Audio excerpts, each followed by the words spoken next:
Assalamualaikum warahmatullahi wabarakatuh. Perkenalkan, nama saya Abdur Rizky, NIM 322010032, Prodi Arsitektur, Fakultas Teknik Universitas Pelita Bangsa. Di sini saya akan mempresentasikan tata cara perancangan sistem pencahayaan buatan pada bangunan gedung. Ruang lingkup. Tujuan utama sistem pencahayaan ialah menyediakan iluminasi yang memadai bagi kinerja tugas visual. Level iluminasi yang disarankan untuk beberapa tugas tertentu hanya menyebutkan kuantitas cahaya yang harus tersedia. Bagaimana jumlah cahaya ini mempengaruhi bagaimana suatu benda atau ruang dapat dilihat. 1. Petunjuk teknis sistem pencahayaan buatan dimaksudkan untuk digunakan sebagai pegangan bagi para perancang dan pelaksana pembangunan gedung di dalam merancang sistem pencahayaan buatan dan sebagai pegangan bagi para pemilik atau pengelola gedung di dalam mengoperasikan dan memelihara sistem pencahayaan buatan. 2.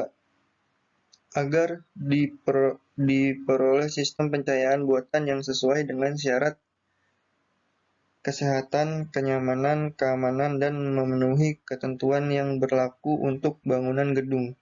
3. Standar ini mencakup persyaratan minimal sistem pencahayaan buatan dalam bangunan gedung. Istilah dan definisi. Armatur. Rumah lampu yang digunakan untuk mengendalikan dan mendistribusikan cahaya yang dipancarkan oleh lampu yang dipasang di dalamnya, dilengkapi dengan peralatan untuk melindungi lampu dan peralatan pengendali listrik. Balas. Alat yang dipasang pada lampu TL dan lampu pelepasan gas untuk membatasi arus listrik dalam pengoperasian lampu-lampu tersebut. Koefisien depresiasi. Perbandingan antara tingkat pencahayaan setelah jangka waktu tertentu dari instalasi pencahayaan digunakan terhadap tingkat pencahayaan pada waktu instalasi baru. Koefisien penggunaan. Perbandingan antara flux luminus yang sampai di bidang kerja terhadap flux luminus yang dipancarkan oleh semua lampu.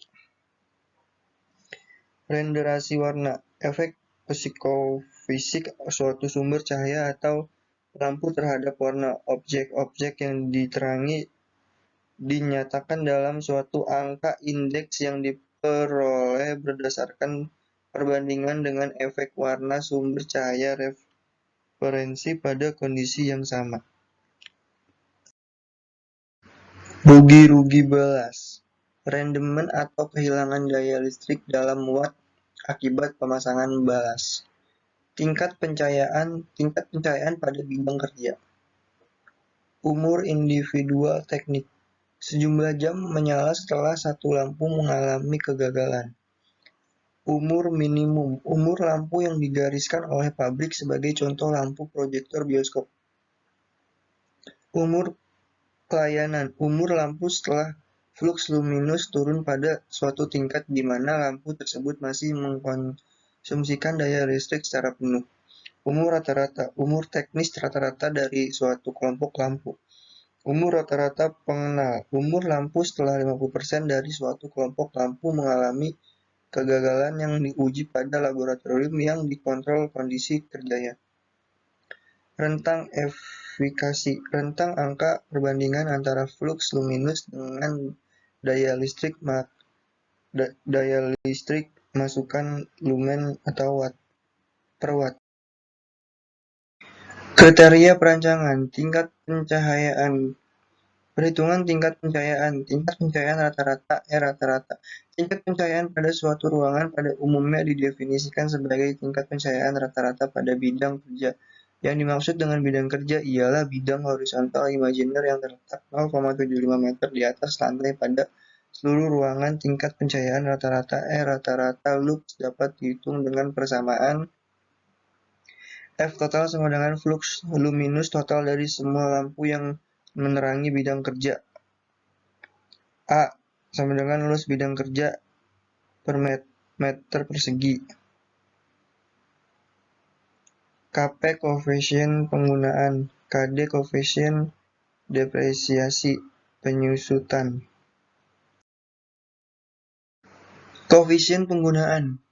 Sebagian dari cahaya yang dipancarkan oleh lampu diserap oleh armatur, sebagian dipancarkan ke arah atas dan sebagian lagi dipancarkan ke arah bawah. Faktor penggunaan adalah perbandingan antara flux luminus yang sampai di bidang kerja terhadap keluaran cahaya yang dipancarkan oleh semua lampu. Besarnya koefisien penggunaan dipengaruhi oleh faktor distribusi identitas cahaya dari armatur, perbandingan antara keluaran cahaya dari armatur dengan keluaran cahaya dari lampu di dalam armatur, reflektansi cahaya dari langit-langit, dinding, dan lantai, pemasangan armatur, apakah menempel atau digantung pada langit-langit, dimensi ruangan. Koefisien depresi penyusutan. Koefisien depresi atau sering disebut juga koefisien rugi-rugi cahaya atau koefisien pemeliharaan adalah perbandingan antara tingkat pencahayaan setelah jangka waktu tertentu dari instalasi pencahayaan digunakan terhadap tingkat pencahayaan pada waktu instalasi baru. Besarnya koefisien depresi dipengaruhi oleh kebersihan dari lampu dan armatur, kebersihan dari permukaan ruangan, penurunan keluaran cahaya lampu selama waktu penggunaan, penurunan keluaran cahaya lampu karena penurunan tegangan listrik. Untuk ruangan dan armatur dengan pemeliharaan yang baik, pada umumnya koefisien depresi diambil sebesar 0,8. Jumlah armatur yang diperlukan untuk mendapatkan tingkat pencahayaan tertentu. Untuk menghitung jumlah armatur, terlebih dahulu dihitung flux luminus total yang diperlukan untuk mendapatkan tingkat pencahayaan yang direncanakan dengan menggunakan persamaan rumus di bawah ini.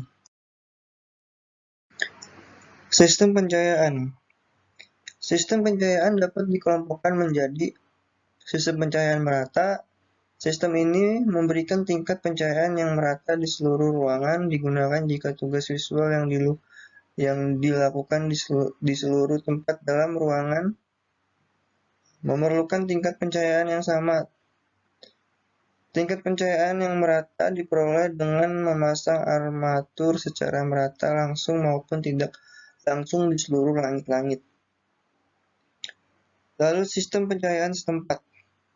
Sistem ini memberikan tingkat pencahayaan pada bidang kerja yang tidak merata di tempat yang diperlukan untuk melakukan tugas visual yang memerlukan tingkat pencahayaan yang tinggi.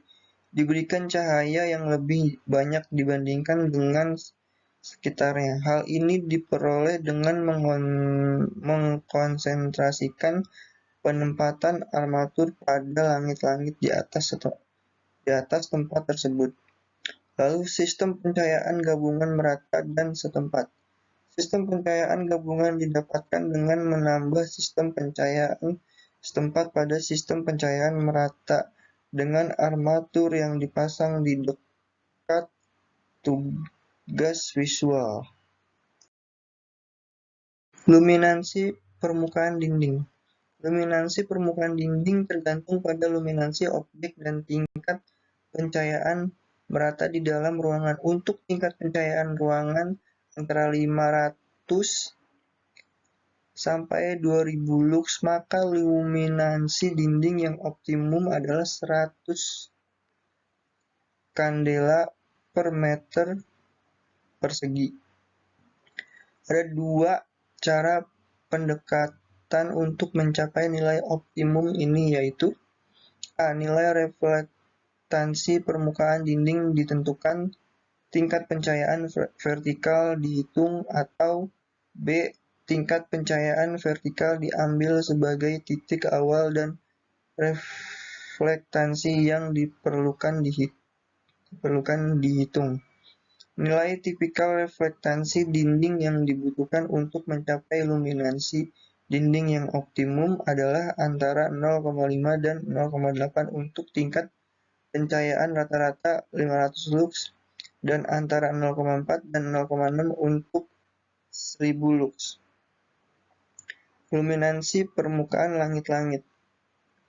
Luminansi langit-langit adalah fungsi dari luminansi armatur seperti yang ditunjukkan pada grafik berikut.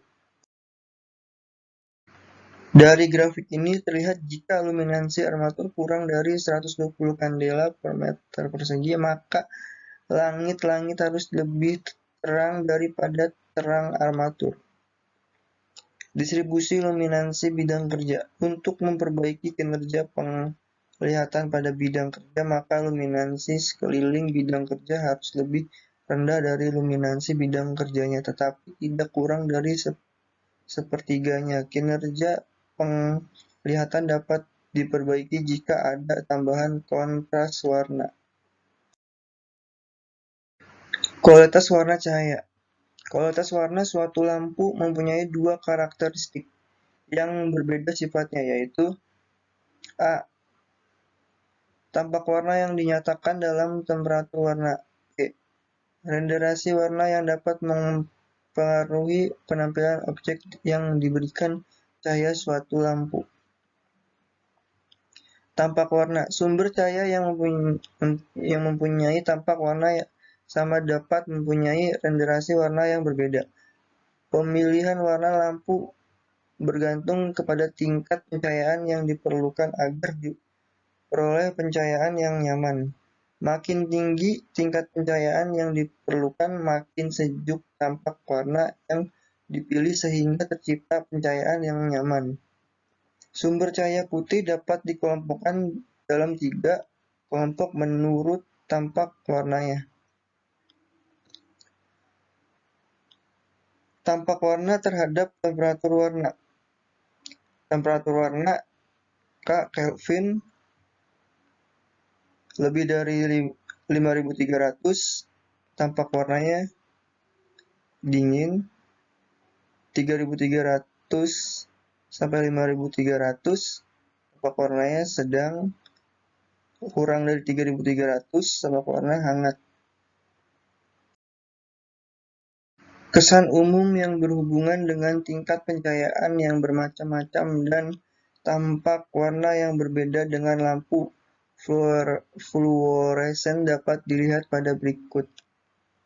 Hubungan tingkat pencahayaan dengan tampak warna lampu. Tingkat pencahayaan lux 500, tampak warna lampu hangat, nyaman, sedang, netral, dingin, dingin, dan seterusnya. Renderasi warna. Nilai maksimum secara teoritis dari indeks renderasi warna adalah 100. Untuk aplikasi ada 4 kelompok renderasi warna yang dipakai dapat dilihat pada tabel di bawah. Kelompokan renderasi warna. Kelompok renderasi warna 1. Rentang indeks renderasi warna RA lebih dari 85, tampak warnanya dingin, sedang, hangat, dan seterusnya. Silau terjadi jika kecerahan dari suatu bagian dari interior jauh melebihi kecerahan dari interior tersebut. Pada umumnya silau ada 2 macam, yaitu disability glare yang dapat mengurangi kemampuan melihat dan discomfort glare yang dapat menyebabkan ketidaknyamanan penglihatan dapat terjadi secara bersamaan atau sendiri-sendiri.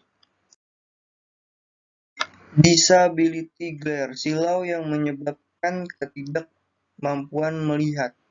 Kebanyakan terjadi jika terdapat daerah yang dekat dengan medan penglihatan yang mempunyai luminansi jauh di atas luminansi objek yang dilihat. Terjadi penghamburan cahaya di dalam mata dan perubahan adaptasi sehingga dapat menyebabkan pengurangan kontras objek. Sumber disability glare di dalam ruangan yang paling sering dijumpai adalah cahaya matahari langsung atau langit yang terlihat melalui jendela, sehingga jendela perlu diberi alat pengendali atau pencegah silau (screening device).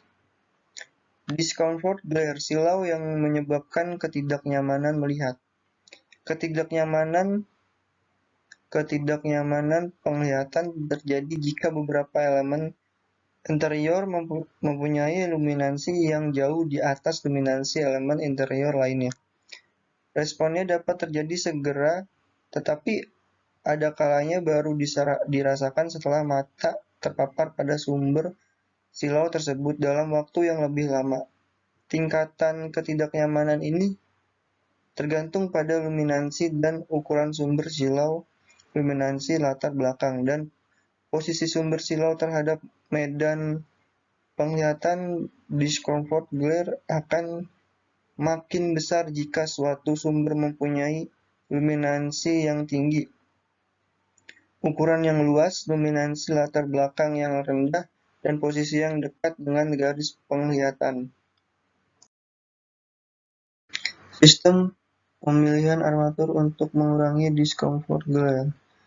Luminansi armatur dapat dibatasi dengan A. Merubah luminansi lampu menggunakan metode pengendalian optis untuk menjaga luminansi pada sudut kritis tertentu dalam batas-batas yang direkomendasikan.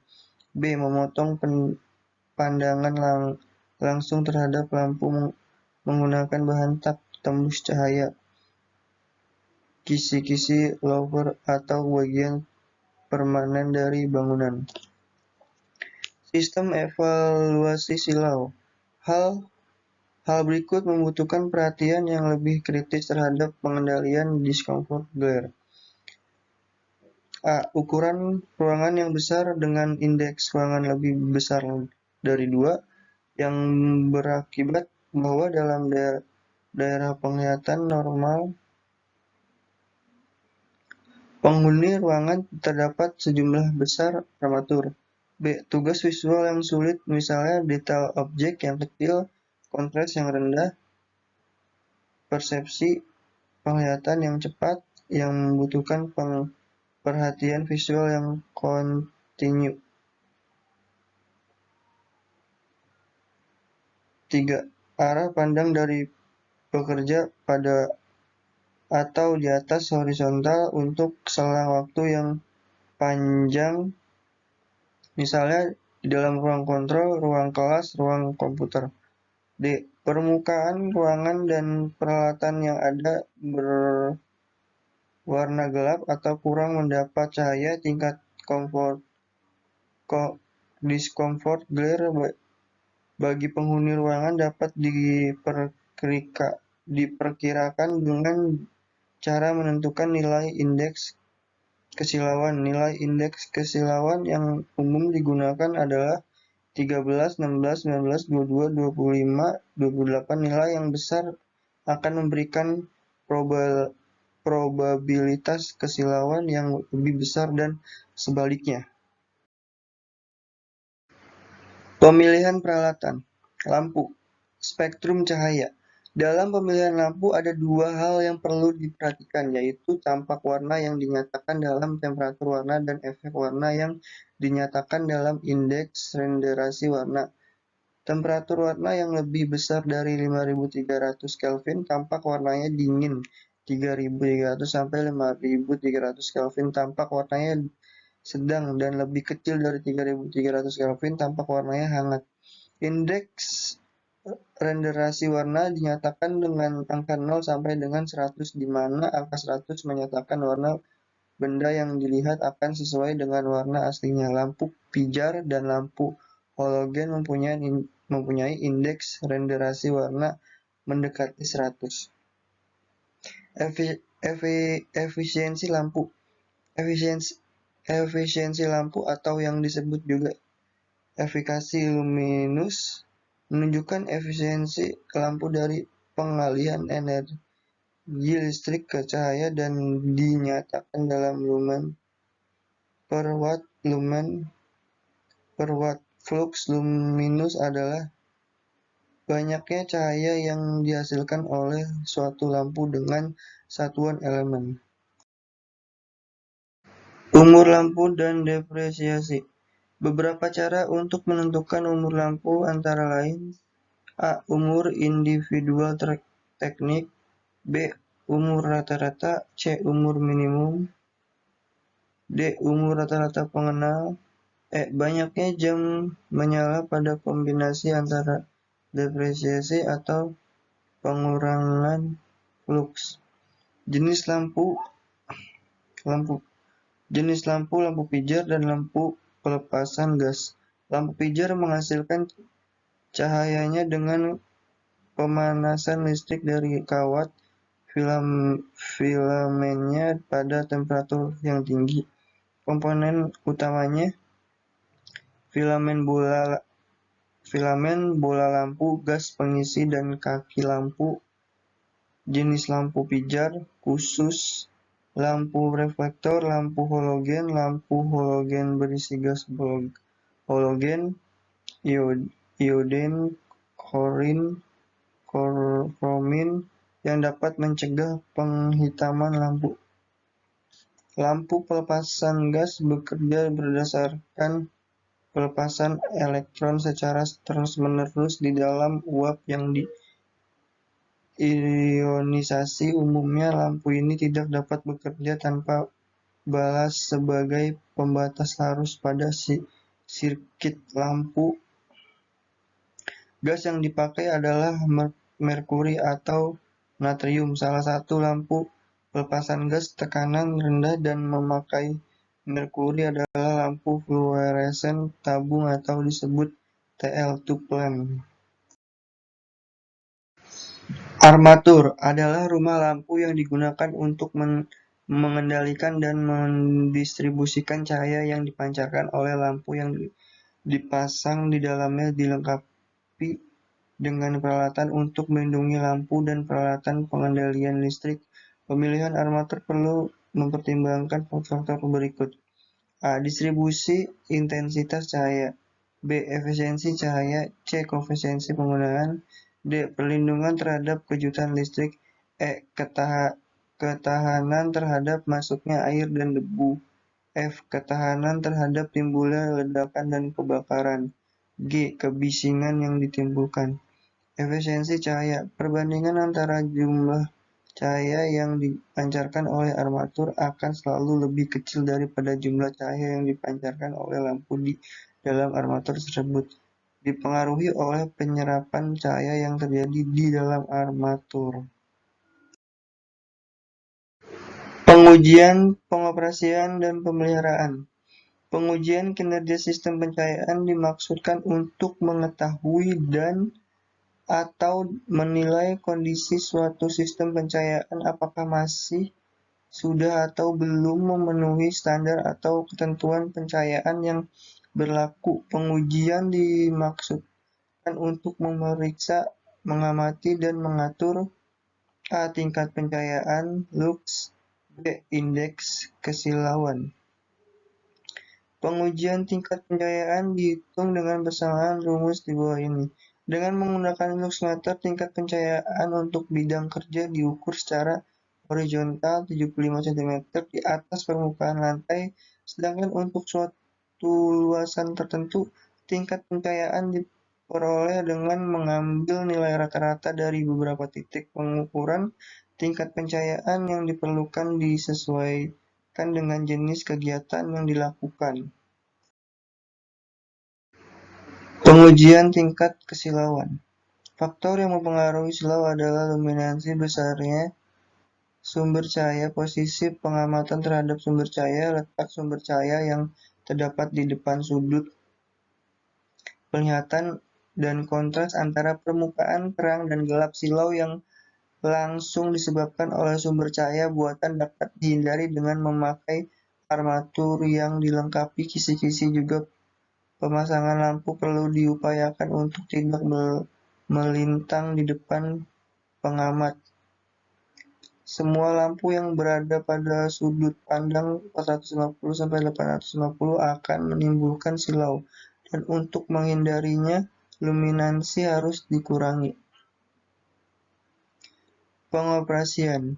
Pada pengoperasian instalasi sistem pencahayaan dalam suatu bangunan, maka perencanaan penempatan alat pengendali perlu mendapatkan perhatian sehingga tata cahaya dapat dikendalikan dengan baik.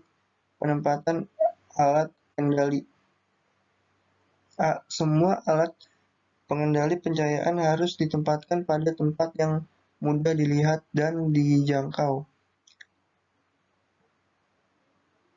Saklar yang melayani meja atau tempat kerja bisa mudah dijangkau merupakan bagian armatur yang digunakan untuk menerangi meja atau tempat kerja tersebut. B.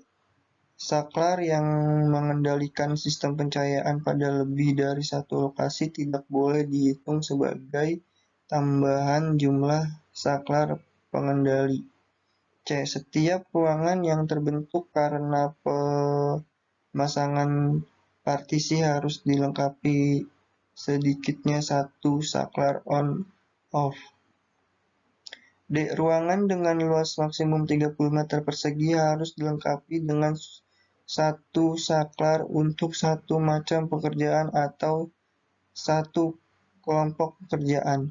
Setiap saklar maksimum melayani total beban daya sebagaimana dianjurkan pada UIL.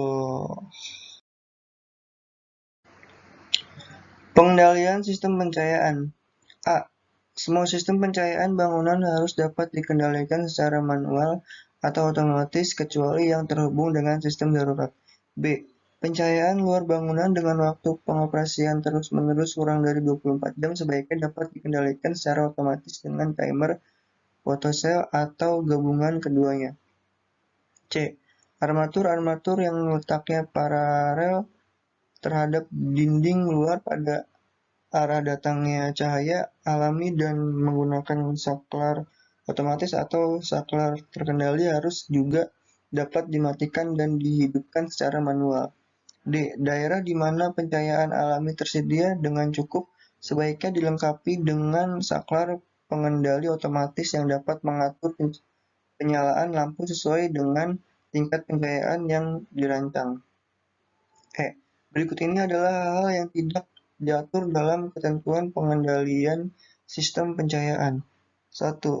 Pengendalian pencahayaan yang mengatur suatu daerah kerja yang luas secara keseluruhan di mana kebutuhan pencahayaan dan pengendali dipusatkan di tempat lain termasuk lobi umum dari perkantoran, hotel, rumah sakit, pusat belanja, dan gudang. 2. Pengendalian otomatis atau pengendalian yang dapat diprogram. 3. Pengendalian yang memerlukan operator terlatih. 4. Pengendalian untuk kebutuhan keselamatan dan keamanan daerah berbahaya.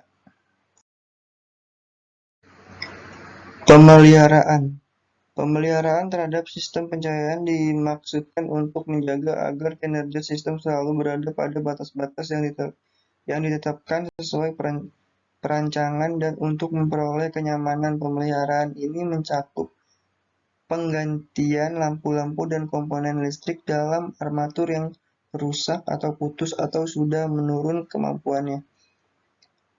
Pembersihan armatur dan permukaan ruangan secara terjadwal. Penurunan fluks luminus. Ada dua faktor yang harus diperhitungkan dalam menentukan waktu penggantian lampu, yaitu penurunan fluks luminus lampu, probabilitas putusnya lampu. Penilaian terhadap dua faktor ini sangat tergantung pada jenis lampu yang dipakai. Waktu pergantian ditentukan oleh penurunan fluks luminus dan probabilitas putusnya lampu. Namun meskipun lampu masih dapat menyala, sebaiknya diganti apabila penurunan fluks luminus secara ekonomis sudah tidak menguntungkan kurang lebih 60%. Penurunan kinerja armatur. Kinerja armatur berangsur-angsur menurun dengan bertambahnya waktu. Hal ini disebabkan oleh A. Akumulasi debu atau kotoran lain pada permukaan refraktor maupun reflektor. B. Perubahan warna pada kedua permukaan tersebut akibat bertambahnya umur karena radiasi cahaya lampu atau korosi. Kecepatan penurunan kinerja ini tergantung pada jumlah dan komposisi debu di udara dan jenis armaturnya. Pemeliharaan permukaan ruangan. Lapisan debu dan kotoran yang menempel pada seluruh permukaan ruangan dan kaca akan mengurangi faktor refleksi dan transmisi cahaya yang berarti akan menurunkan tingkat pencahayaan di dalam ruangan tersebut. Kecepatan penurunan faktor refleksi dan faktor transmisi bervariasi bergantung pada A. Tekstur permukaan, B. Kemiringan permukaan, C. Lokasi bangunan dan kegiatan yang dilakukan di dalam ruangan, D. Pengaruh kondisi lingkungan, misalnya hujan, E. Jadwal pembersihan dan renovasi. Tingkat pencahayaan pada bidang kerja diperoleh dari pencahayaan langsung armatur dan pencahayaan difus, pantulan pada langit-langit dan dinding. Karena itu, pengaruh akumulasi debu pada permukaan terhadap tingkat pencahayaan pada bidang kerja akan lebih besar pada ruangan yang tidak menggunakan armatur dengan distribusi cahaya langsung. Appendix A. Tabel A1 daya listrik maksimum untuk pencahayaan yang diizinkan. Jenis ruangan bangunan. Ruang kantor, daya pencahayaan maksimum watt per meter persegi 15, auditorium 25, pasar swalayan 20, dan seterusnya. Sekian presentasi dari saya. Terima kasih. Wassalamualaikum warahmatullahi wabarakatuh.